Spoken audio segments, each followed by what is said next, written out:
fazer uma comparação simples, assim, para ilustrar como a gente vê assim, Palmeiras e Corinthians se enfrentando na final, e óbvio que o Corinthians tem chance de ganhar. Claro. Sem tinha pegado o Palmeiras, acabei de falar, os últimos 2 jogos, ganhou em Itaquera e empatou no Allianz Parque. Mas o projeto esportivo do Palmeiras, ele é tão melhor do que o Corinthians, mas tão melhor, que pegando só era Abel, olha quantos treinadores o Abel já viu passarem pelo rival desde que o Abel estreou.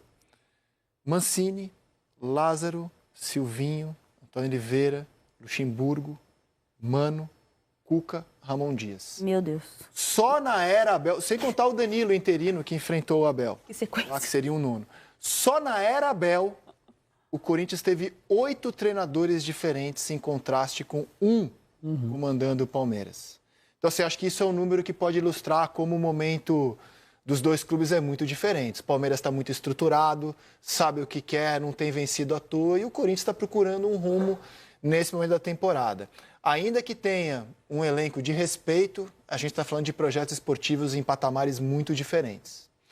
Quero fazer um que é melhor, com as prováveis escalações para o jogo de domingo. Topam? Eu gosto. Vamos embora? Jogador por jogador? Vamos, acho que... Topam. Se eu falar não, ele vai desistir. Vai colocar do mesmo jeito. Vai fazer. Vamos lá. Sujeito, Vamos cara ver, de será pau. que no mano a mano o Palmeiras está tão melhor do que o Corinthians, como eu disse no projeto esportivo claramente está? Vamos ver a qualidade individual das prováveis escalações para domingo. Começando pelo gol, vamos para o que é melhor aqui. Mas antes temos a nossa vinheta do que é melhor e a gente vai, a partir de agora, rodar e entrar no famoso quadro aqui do Seleção.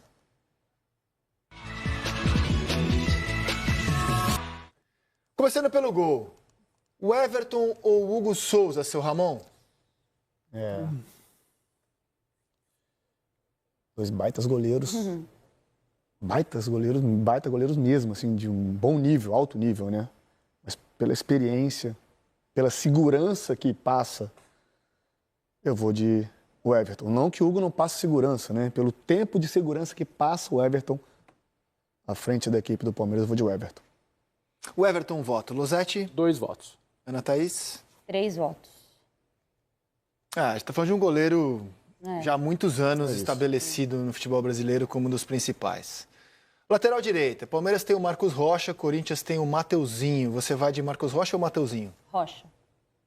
Losetti? Marcos Rocha, embora não esteja no seu auge, mas aí também a folha de serviços prestados faz uma diferença considerável. Ramon? Cara, eu gosto muito de lateral regular. Um lateral que é sempre linear. O Marcos Rocha, ele é muito estável nas suas atuações. A experiência, tudo que já viveu dentro do futebol. O Mateuzinho está começando, né? Tem potencial. Começando não, já é um jogador já formado, não é um garoto mais. Mas o Marcos Rocha também por aquilo que ele carrega no braço esquerdo ali, que tá ali. 2-0 Palmeiras. Nos considera o mais sensível do Corinthians hoje, Não precisa contratar zagueiro não, Corinthians. Tá bom como tá. que é a zaga. Tá bacana. Os zagueiros titulares que o Corinthians usou nesse meio de semana foram Félix Torres e Gustavo Henrique. Mas qual é a zaga titular do Ramon? Não dá para saber. Mas o Félix Torres hoje é o melhor zagueiro do Corinthians. O que diz muito sobre os zagueiros do Corinthians. Ah, que tá jogando no momento, você diz. Então, eu gosto muito do André Ramalho. Muito. Eu acho que ele não tá numa fase legal. Você gosta muito? Eu gosto do André Ramalho. Eu achava o garoto Tchoca o melhor jogador. A melhor mais dupla é Tchoca e promissor. Félix Torres. Aí o Tchoca falhou em Guayaquil e saiu até do banco do Corinthians. Nem relacionado, mas foi. Cometeu aquele pênalti bobo. Eu não entendi, confesso. Ele explicou, o Ramon, que é a hierarquia, que ele tem outros, que o Tchoca volta. Essa hierarquia, ele não tinha que nem começar Então, ele jogando sai contra de o Barcelona. titular Essa hierarquia. contra o Barcelona para nem no banco. Isso aí, pra mim, é uma péssima gestão. Ai, meu Deus. Então, péssima gestão de grupo em relação a isso. Não entendi. Eu acho o Félix Torres um zagueiro que em nenhum momento conseguiu ser confiável com a camisa corintiana, mas é o que o Corinthians tem para escalar. Félix Torres ou Mikael, Ana Thaís Matos? Você que adora essa posição de zaga. Gente. Não, o Mikael começou muito bem, né? Eu acho que foi uma grata surpresa, como disse o Ramon. Quando eu falo que o Félix Torres é o melhor zagueiro do Corinthians, eu quero dizer que ele é o melhor para o Corinthians. É que no momento é o que ele está jogando melhor. Mas eu vou de Mikael. Até porque o melhor zagueiro do Corinthians parece que é o que não está jogando, que é o que não falha, né? O que não está jogando não falha. É aquele que o Corinthians vai contratar, é o que não chegou ainda. Mikael. Essa é uma análise injusta da minha parte, porque eu vi muito pouco do Mikael. Por isso eu vou votar no Félix Torres, zagueiro de Copa do Mundo. Não é o zagueiro dos meus sonhos. Acho que ele pode evoluir se num time bem treinado, organizado, com um sistema defensivo que comece pelos atacantes até estourar nos zagueiros. Eu acho que ele pode ser um zagueiro mais firme, pode evoluir com a bola no pé também, mas eu já vi mais do Félix. Então eu fico com ele porque, apesar do ótimo jogo do Mikael contra o São Paulo, ainda é muito pouco para eu poder avaliar. Também vi muito mais do Félix, o que me levaria a votar no Mikael. Ramon? Aí você está condicionando meu voto, Gisele. Não. Assim, eu também vi mais do Félix, o que me leva a votar no Mikael. Não, mas o apresentador não vai opinar, não. Só quando a gente quer o desempate.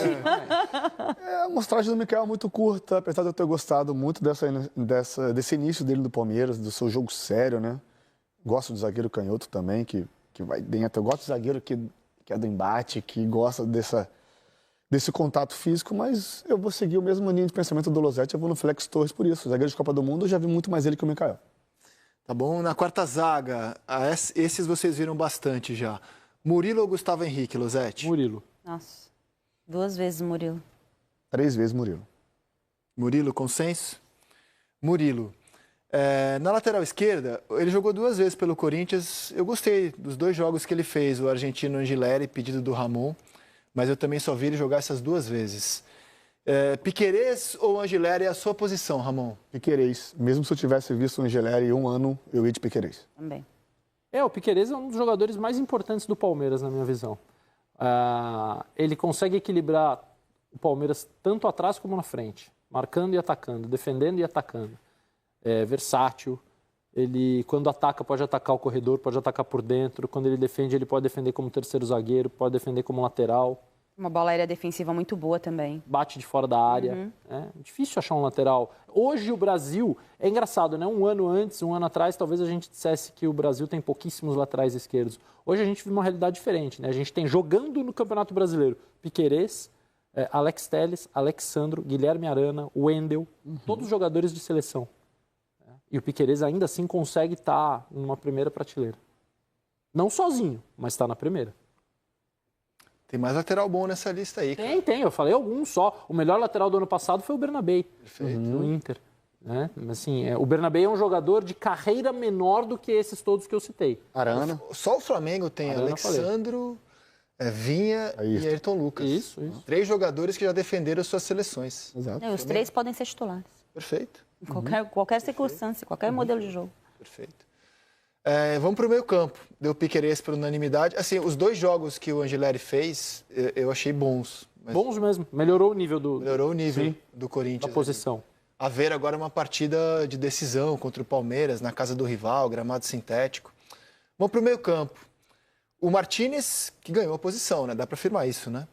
Parece ter ganhado. É que com o Abel, cara, ganhar a posição é até o próximo jogo, né? Eu admiro muito isso do Abel, cara. Joga quem tá melhor. Então, a gente estava até debatendo aqui se fosse o Abel, o treinador do Corinthians, se o Memphis teria terminado o jogo quarta-feira. Ele não sai, né? Não sai. Impressionante, gente. Eu até entendo um treinador, eu entendo as 2 coisas. Tirar ou falar, cara, eu não vou tirar. Você é o camisa 10 da Holanda, você ganha o que você ganha aí, essa fortuna que você ganha. Ele estava errando tudo. Você vai ficar até o fim, porque você é o cara que tem que jogar isso aqui. Eu não vou pôr o moleque no seu lugar, não, você vai ficar. Eu até entendo esse raciocínio. Por outro lado, ele não está contribuindo em nada. Nossa, errando em tudo. campo, né? Mas o papo é Martínez ou Ranieri. Você vai de Martínez ou Ranieri? Martínez tomou a posição, né? Assumiu por enquanto a posição, jogador de bastante intensidade. Eu tenho muito respeito pelo Ranieri, tá? Porque o Ranieri, no momento de maior dificuldade do Corinthians, ele chamou a responsabilidade e transformou o meio-campo, assim, com muita capacidade. Ele é muito resiliente. Mas se eu tivesse que escolher ali para o meu time hoje, eu escolheria o Martínez. Sabe que isso é difícil. Eu acho que o Martínez é melhor jogador. Mas o Ranieri já fez mais pelo Corinthians do que o Martínez pelo Palmeiras. Com certeza. E a última passagem do Martínez antes de vir para o Palmeiras foi uma passagem... eu gostaria de ter acompanhado mais e visto mais jogos dele. Então, dentro do contexto, eu vou de Ranieri. Mesmo achando que o Martínez tem mais recurso para o longo prazo. Confesso que para mim o Martínez ia chegar para ser uma alternativa, para ser banco desse time. Acho que o Aníbal até iria conseguir manter a sua titularidade por mais tempo, acredito que até durante a temporada. Mas eu vou de Ranieri, muito por essa questão da resiliência do jogador, que pode te entregar muito taticamente. É um jogador que a gente fala na bola não pipoca, na minha opinião. E por isso eu vou de Ranieri. E eu não teria tirado no primeiro tempo contra o Barcelona também. Não teria feito aquela substituição. Romero no lugar do Ranieri. Não teria mexido. Para mim, a melhor forma de você conseguir gols é você insistir naquilo que é o seu hábito, o habitual. A não ser que você tenha uma carta na manga extraordinária, que não era o caso. Depois o Ramon tirou o Martínez, que esse vinha jogando muito bem no meu entendimento, o venezuelano. Ele está jogando nesse ano aquilo que ele não fez no ano passado. Ano passado ele só batia, só corria. Martínez e o Carrilho são os melhores jogadores do Corinthians no ano. Concordo com você. Esse ano o Martínez está muito bem. Aqui é um jogador de seleção venezuelana e um jogador de seleção colombiana. Você vai de Richard Rios ou de Martínez, Ramon? Falei dele no início do programa, né? Então eu vou de Richard Rios. Concordo que essa transformação para mim. Ano passado o Martínez, não lembro o jogo que foi, ele foi arrancar com a bola, ele tropeçou na bola e caiu. Contra o Flamengo? Contra o Flamengo, foi contra o... Criciúma? Em alguns jogos ele tropeçava e caía. O que mostra que a gente às vezes tem que dar um tempinho para quem vem de fora se adaptar, né? Essa não é uma corneta, não. É só um comentário sobre... Você fala do Ranieri, eu acho que o time começou a desabar quarta-feira quando saiu o Martínez, no segundo tempo. Ali perdeu completamente o meio campo quando ele tira o Martínez. Mas eu vou de Richard Rios. Inclusive, o Martínez causa a expulsão do jogador do Barcelona. Nossa, uma substituição do Ramon que piora o time? Chocada. Ana tá ácida hoje, né? É a semana de aniversário dela. Vamos lá, desconto. 40 anos deixa a gente mais corajoso. Richard Rios, por tudo que entrega tecnicamente. O Zete? Também, apesar de concordar e achar que são justos os elogios ao Martínez, merecidos, mas no embate, Rios. Ana? Eu sou muito fã do Richard Rios, ele não joga 80%, né? Ele tá sempre no máximo. O máximo dele é um jogo muito intenso, ele circula muito a bola. Martínez e Carrilho, para mim, são os melhores jogadores do Corinthians no ano, mas eu vou de Richard Rios. No ano passado, o Rodrigo Garro foi eleito para a seleção do Campeonato Brasileiro. Eu acho que ele foi o melhor meia do Campeonato Brasileiro, junto com o Alan Patrick. Mas esse ano está com muitos problemas e a comparação agora é com o Veiga, que ao contrário do Garro não estava tão bem no Campeonato Brasileiro e volta muito bem da temporada. São dois grandes jogadores, né? O Veiga faz uma temporada de 10 jogos já como titular, dos 15 que o Palmeiras fez. E tô vendo ele ter uma consistência muito forte, que aliás marca a trajetória do Rafael Veiga. Você vai de Veiga ou vai de Garro nesse momento, Ana Thaís Matos? É difícil. O momento do Garro não é bom, mas o melhor momento do Garro me brilham muito os olhos. O meia, um grande meia, né? Gosto muito do Rafael Veiga, campeoníssimo, né? Todo ano está aí disputando o título, sendo fundamental para o Palmeiras. Mas para estilo de jogo, o meu preferido é o Rodrigo Garro. Garro, um voto. Para você, Losete? Eu concordo com a Ana que eles são tão diferentes, né? Apesar de mesma posição. Exato. Eu também acho mais bonito ver o Garro jogar. Mas depois de dizer que o Ranieri fez mais pelo Corinthians do que o Martínez pelo Palmeiras e votar no Ranieri por isso, eu não posso não votar no Veiga. Porque é difícil achar alguém que tenha feito mais pelo seu clube atual do que o Veiga fez pelo Palmeiras nos últimos anos. E, cara, por mais que tenha sido uma solução bem criativa do Corinthians, da A8, criar uma mística para uma camisa vestida por grandes ídolos na história corintiana, como Rincon, Sócrates, eu tô achando o Garro estranho em campo, cara. Pode ser só questão física mesmo, mas tô achando que ele e o Memphis não estão se procurando, não sei, cara. Para mim tá estranho, sabia? Vendo de fora a situação do Garro. Para mim é mais a coisa do acidente que aconteceu, né, Rizek? Isso deve... eu não queria mesmo estar na pele do Garro. Eu falo da 10 porque o próprio Garro tornou pública a sua insatisfação de perder a 10. Porque, assim, a gente tem que ler um pouco de contexto, né? Para um jogador argentino da posição dele, a 10 é uma coisa muito simbólica. É a camisa do Maradona, do Messi. Para o argentino, ela é muito simbólica. Muito. E ele tornou público o seu descontentamento. E, óbvio, tem coisas muito mais relevantes do que isso. O acidente que vitimou uma pessoa, o joelho que está incomodando ele. Mas eu tô achando ele desconfortável em campo, assim. Pode ser só fisicamente, não tô achando normal até aqui a temporada do Garro. O Garro foi meu voto de melhor meia, né? Eu coloquei ele na minha seleção do ano passado. Mas pro momento de hoje, eu tenho que votar no Veiga, porque o Veiga está muito regular, muito estável, jogando de uma forma muito, muito consistente. Aliás, achei uma situação bem pitoresca, cara. Um jogador dizer que ele quer a 10 por contrato, questões comerciais, sendo que você já tem um 10 estabelecido. Ah, ridículo isso aí, gente. É igual o cachorro da Ana. É por isso que ele chama Memphis, porque ele chegou em casa cheio de regalias. Cara, não, eu acho que a 8 seria até garro, emblemática. inclusive, ela doou. Ela tinha um garro, doou. Foi doar. Não, mentira. Ele tá lá ainda. Não chama Gal, não. É nome de outro. Que usava a camisa 8, inclusive. A camisa 8 combinaria até mais com a história do Memphis do que com a história do Garro. Né? Você já deu o contexto de ser um argentino, acho que a 8 entregue para o Memphis seria até mais emblemática do que entregar a 10. Dentro desse contexto, estava por contrato, sei lá o que combinaram, mas eu achei assim... Ai, gente, sério, o Corinthians... Diante do problema estabelecido, eu acho que o marketing corintiano foi muito criativo. Pô, então, cara, ele não gostou... Vamos ter que dar 10 pro Memphis. Pô, vamos lembrar da 8. Eu acho que o marketing corintiano foi muito criativo. Mas, assim, eu tô olhando os dois, assim, eu acho que a situação não tá muito bem resolvida ali entre os dois, entre Garro e Memphis. É porque mexe muito no vestiário, Rezeca, não adianta. Todo mundo é vaidoso. Todo mundo tem sua vaidade. Você tocou num ponto que eu não tinha pensado, né? Do argentino com a 10, né? Sim. Pô, total, 10, eu não tinha pensado Ainda nisso. mais a origem dele, ele vem de um projeto social que era do Messi, inclusive. Então, isso pesa muito dentro do vestiário. Claro que, assim, eles não vão deixar de se falar por isso, né?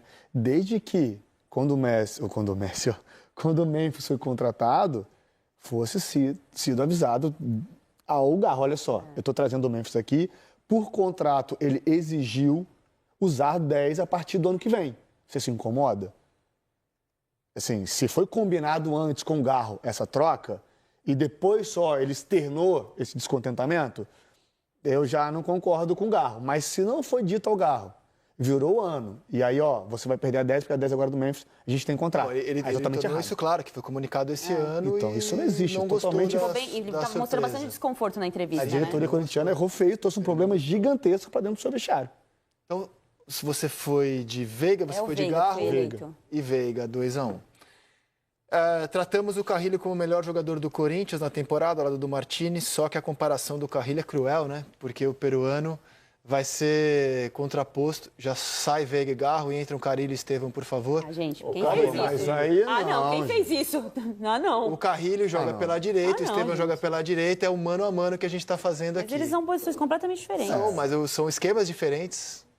Não, acho que é unanimidade, né? Assim, mas é pra mim. Tem que fazer. Tem que fazer, não, assim... Não tem que fazer. É isso. Pode colocar o Estevão com o Memphis. O Carrilho é um excelente jogador. Não se discute. E o Carrilho merece um elogio além. A gente está falando de comportamentos, insatisfações aqui e ali. O Carrilho, quando renovou o contrato no final do ano passado, ele tinha um contrato curto. Quando ele renova o contrato, eu penso, não por causa do Carrilho, eu penso isso com todos os jogadores, porque eu já vi muito isso acontecer. Contrato longo agora. Dá uma relaxada. Jogador mais velho. Sabe? Põe o pezinho no freio, se poupa um pouquinho aqui. O Carrilho melhorou. Contrato renovado, ele melhorou. Ele se sente mais à vontade. Quando ele vê Garro fora do time, depois jogando mal, Memphis pior, Yuri Alberto sofrendo com os dois companheiros piores, ele chama a bola, ele põe a bola embaixo do braço e fala, então eu vou liderar o time. Então acho que tem muito valor o jogador que faz isso. Só que aí não dá. Né? Eu ia opinar que o Estevão está um pouco abaixo do que eu vi ele fazendo no ano passado. O Palmeiras inteiro tá, né? Só que eu tô lendo aqui que ele é o artilheiro do Campeonato Paulista, com 5 gols, mesmo sem ser um centroavante. Esse jogo aí contra o São Bernardo, ele engoliu o jogo. Artilheiro do Palmeiras no Campeonato. Ele engoliu esse jogo aí, as quartas de final. Ele acabou com o jogo, é uma comparação muito injusta isso. Eu também gosto do Carrilho, da sua personalidade, a sua calma para jogar, né? É um jogador que joga com a cabeça também. Ele tá o tempo inteiro ali, ó. Com a cabeça, ele pensa tá muito o jogo. Ele tá conectado com o jogo o tempo inteiro. Exatamente. O Estevão perdeu um pênalti contra o Corinthians, né, no jogo da fase inicial do Campeonato Paulista. E tem essa curiosidade de nunca ter feito um gol em clássicos paulistas. Nunca fez. Teve a chance contra o Corinthians, perdeu um pênalti. Eu ia falar que ele tá um pouco abaixo, mas aí eu rodo ali e falo, cara... Não, mas é que ele mesmo um pouco abaixo, ele é o grande jogador. Grande talento que a gente tem jogando por aqui. Bom, a outra comparação que a gente faz é do Facundo Torres com o Memphis. E também não tem jeito. Não tem jeito o quê? Não tem jeito. O Memphis pô. Aí são níveis de jogadores ainda muito diferentes. Concordo. Mas mesmo no momento, você acha que não tem discussão? Porque a temporada do Memphis, cara, ela é ruim, né, cara? Ele tem só 2 gols na temporada. Ele tem assistência contra o Santos também, não tem? Ele tem 6 assistências e 2 gols. O recorte do Facundo é curto, e aí entra o histórico que o Memphis fez no ano passado, né? Eu acho que isso pesa muito. Foi fundamental. Apesar do tamanho dos dois serem completamente diferentes. O Memphis é gigantesco, o Facundo pode vir a ser gigantesco ainda. Mas eu vou de Memphis também. E assim, ele foi muito falado, né? O Memphis acho que foi o jogador mais falado do Corinthians na eliminação quarta-feira. Por mais que ele não fale o português corretamente, ele deve saber que o nome dele está sendo muito falado. Não acredito que um jogador desse nível não queira dar uma resposta na final, né? Sabendo que você foi o grande personagem negativo, todo mundo só está falando de você, eu imagino que assim ele esteja muito motivado para dar uma resposta, né? Ele precisa estar motivado, ele precisa estar treinado também, né? Claro. Precisa se motivar, mas precisa estar treinado Ele claramente também. está fora de forma, claramente está fora de forma. Voltou à seleção holandesa, mas assim, ele está fora de forma, cara. Foi convocado agora para jogar na Espanha. Esse é o tipo, assim, se a gente olhar para a carreira do Memphis, que assim como o Bright White no Grêmio, é um europeu que não parece ter vindo aqui passear, curtir, parece que ele veio engajado em conhecer a cultura local, a cultura do clube, a realidade dos torcedores do clube, a história dos torcedores do clube. Esse é o tipo de jogo que esse cara quer jogar, né? Quando ele olha uma primeira fase de 12 jogos de Campeonato Paulista, ele talvez possa pensar, pô, que perda de tempo, né? E de fato é uma perda de tempo mesmo. Mas agora, quando ele chega numa final, num clássico, eu espero vê-lo muito inteiro, muito engajado com o jogo. Então deu Memphis por unanimidade. Vamos agora ao centroavante. Essa é boa, hein? Essa eu acho muito boa, cara. Vitor Roque ou Yuri Alberto? O Yuri Alberto é exemplo do ano passado, quando ele foi o artilheiro do Brasil. Em 2025, ele tem um ano bom até aqui, começa bem o ano. Já tem 16 jogos, 12 como titular, é o artilheiro do Corinthians na temporada. Nos clássicos, fez 3 gols no Santos, fez 1 no Palmeiras. Yuri Alberto ou Roque Júnior, Ana Thaís Matos? Roque Júnior? Roque Júnior? Perdão. Yuri Alberto, aí ficou fácil. Aí ficou fácil. Pra centroavante, se fosse pra zagueiro. Aí ficava difícil. Pro Yuri. Vitor Roque ou Yuri Alberto? Yuri Alberto. Acho que os dois têm trajetórias bem parecidas, inclusive, né? Jovens, despontaram bem em seleções de base, saíram do Brasil, ficaram um pouquinho fora, voltaram por circunstâncias diferentes, mas retornaram jovens ainda, né? Eu gosto de lembrar que Yuri, acho que tem 22 ou 23 anos, muito jovem. 23. 23 anos, muito jovem. Gosto muito da forma, acho que esse é um dos méritos do trabalho do Ramon Dias, como ele conseguiu encaixar o Yuri como um segundo atacante, como um segundo atacante, né, um último atacante ali, jogando com 2 atacantes, na verdade. Parou de jogar de costas, de ficar tomando joelhada de zagueiro, acho que isso foi um grande dos méritos aí da família Dias. Gosto muito da personalidade dele, da resiliência, tudo que ele encarou das críticas, né, daquele meme do cavalinho que circulava sempre que ele perdia gols para artilheiro do campeonato e cogitado até na seleção brasileira. Não vem jogando bem, porque o time não tem jogado bem. O time tem jogado pouco para municiá-lo, como fez em relação ao ano passado. Mas eu acho que daqui para frente a gente vai voltar a fazer esse duelo dos dois aqui. E eu torço para que o Vitor Roque deslanche e volte a ser aquilo que nós vimos no Atlético Paranaense. No Cruzeiro também, mas no Atlético Paranaense, que fez ele ser um dos jogadores assim que mais um dos que chamou muita atenção naquele momento. Mas hoje eu fico com o Yuri Alberto. Yuri Alberto, um voto. Losetti? Yuri. Acho que daqui a 6 meses eu posso mudar meu voto. Mas hoje o que a gente tem do Vitor Roque é o que ele fez há algum tempo e deixou uma impressão espetacular. Mas a passagem pela Europa foi um fiasco. Ele volta para o melhor clube possível para se voltar, dentro dessa necessidade de se recolocar como um dos grandes atacantes do futebol brasileiro, como um candidato à seleção brasileira, que ele era logo depois que acabou a Copa de 22. A gente falava, Vitor Roque, tem que estar nas listas, tem que começar a se acostumar. Vitor Roque, o que a gente fala hoje do Endrick, e nem o Endrick está convocado, a gente falava do Vitor Roque, né? Mas não aconteceu ainda. O Yuri, depois da volta, aconteceu no Inter e está acontecendo no Corinthians. Ainda sem títulos, é verdade, mas a parte dele ele está fazendo. Olha, eu gostei da estreia do Vitor Roque nesse meio de semana. Ele é um ótimo jogador. Sofre o pênalti inexistente, cria a melhor jogada do segundo tempo. Para uma estreia, para quem chega num time diferente e já entra em campo, eu achei que foi uma bela estreia. Mas já temos 2 votos para Yuri Alberto. Qual seria o seu voto, Ramon? Temos 3, né? 3 votos. anteriormente aqui, algumas semanas atrás, até pediu o Yuri Alberto na seleção brasileira, achei que ele fosse convocado agora. E a gente está diante de 2 jogadores que podem vir a ser convocáveis, daqui a pouco podem estar juntos na seleção brasileira. Muito pelo que o Vitor Roque já apresentou e pode apresentar e evoluir durante essa passagem pelo Palmeiras, e o que o Yuri Alberto tem demonstrado desde o ano passado, sendo artilheiro, enfim, jogando muita bola, mas hoje meu voto é Yuri Alberto. Foi 3-0 Yuri, mas todo mundo quem é melhor? Abel Ferreira e Ramon Dias? Com toda certeza. Certeza. A maior vantagem que o Palmeiras tem nesse quem é melhor seria dos técnicos? Você citou, da era Abel, são 8 técnicos Corinthians, né? Só o Abel. Para mim, O Abel viu 8 treinadores passarem pelo Corinthians desde que ele chegou no Palmeiras. Exato, a resposta já está aí para mim. A resposta está aí para mim. É assim, a gente pode questionar algumas entrevistas do Abel, um pouco Ana Thaís, assim, um pouco ácido, né? O comportamento dele também, né? Às vezes no o campo, descobridor do futebol brasileiro. Às vezes quer ensinar pra gente que a bola é redonda, mas como técnico ele é espetacular. Bom, a gente vai já mostra o resultado desse quem é melhor. Trago informações do Palmeiras na Libertadores Sub-20, aquela mesma em que jogadores do clube sofreram insultos racistas no Paraguai, o Palmeiras foi para a final. Eliminou o Belgrano, da Argentina, com um placar de 2-0, a gente mostra para vocês. O Larsson abre o placar para o Palmeiras e o Luigi, vestindo a faixa de capitão, faz o gol da vitória que leva o Palmeiras à decisão contra o Flamengo. O domínio não é só na Libertadores adulta, na Libertadores Sub-20 também teremos uma final brasileira. O Flamengo eliminou o Danúbio por 1-0. Você vai ver agora o gol do Luigi vestindo a faixa de capitão do Palmeiras.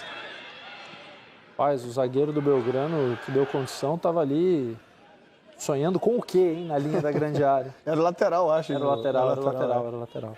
E o gol do Flamengo foi do Daniel Salles em cima do Danúbio. Eles fazem a final da Libertadores Sub-20. Que passe bom por dentro, lá futsal, hein? De esquerda. Bom final, Rizek. Eu faço esse jogo no final de semana. O Flamengo defendendo o título, né? Chegando na final pela 2ª vez consecutiva. Era um grande clássico de 2 bases da nossa... 2 bases, né? Do nosso país que revelam muitos jogadores. Não teve racismo em nenhum dos 2 jogos, certo? Oi? Não houve casos de racismo em nenhum dos 2 jogos, né? Pelo menos que a gente tenha noticiados notícia. Não, documentados não. Então, e eles se enfrentam domingo, 8 da noite A agora. Comembol, então, não vai ganhar dinheiro fácil com a semifinal. O dinheiro mais fácil que a Comembol ganha é quando alguém é racista, né? Perfeito, é garantido, né? É o racismo... Pix garantido. Racismo lucrativo. $50 mil. Não tanto quanto atraso. Porque a multa por atraso, por exemplo, atrasou 1 minuto a volta do intervalo, a multa é de $100 mil, o dobro de que por racismo. Entendi. É pior atrasado que ser racista. Exato. Para Comembol. Ela multou 2 clubes brasileiros, multou o Flamengo e multou o Fluminense. Por atraso de 1 minuto, de 3 minutos e 1 minuto, respectivamente, na volta para o segundo tempo. Atrasou 1 minuto, $100 mil. Gesto racista, $50 mil. Tá para acontecer o sorteio da Libertadores e da Sul-Americana, né? Todo ano tem um stand-up do seu Alejandro Domingues, né, no sorteio, né? Ele fala, faz um número, não tem graça nenhuma, mas parece um stand-up. Então eu gostaria muito que esse ano ele mostrasse o que a Conmebol faz com o dinheiro que ela ganha de racismo, de casos de racismo, de gestos de racismo. Onde a Conmebol coloca esse dinheiro? Ela investe esse dinheiro em educação contra o racismo? Ela faz alguma coisa? Ela ajuda alguém? Ela auxilia organizações, ONGs que tratam do assunto. O que a Conmebol faz com as multas pagas por racismo? Se durante o stand-up comedy dele no sorteio ele puder falar, eu agradeço. Duvido que ele fale, mas fica aqui o seu desejo registrado. Exatamente. A gente vai falar agora da final do Campeonato Estadual. Daqui a pouco eu mostro o resultado deste quem é melhor entre Corinthians e Palmeiras, os prováveis times que entram em campo.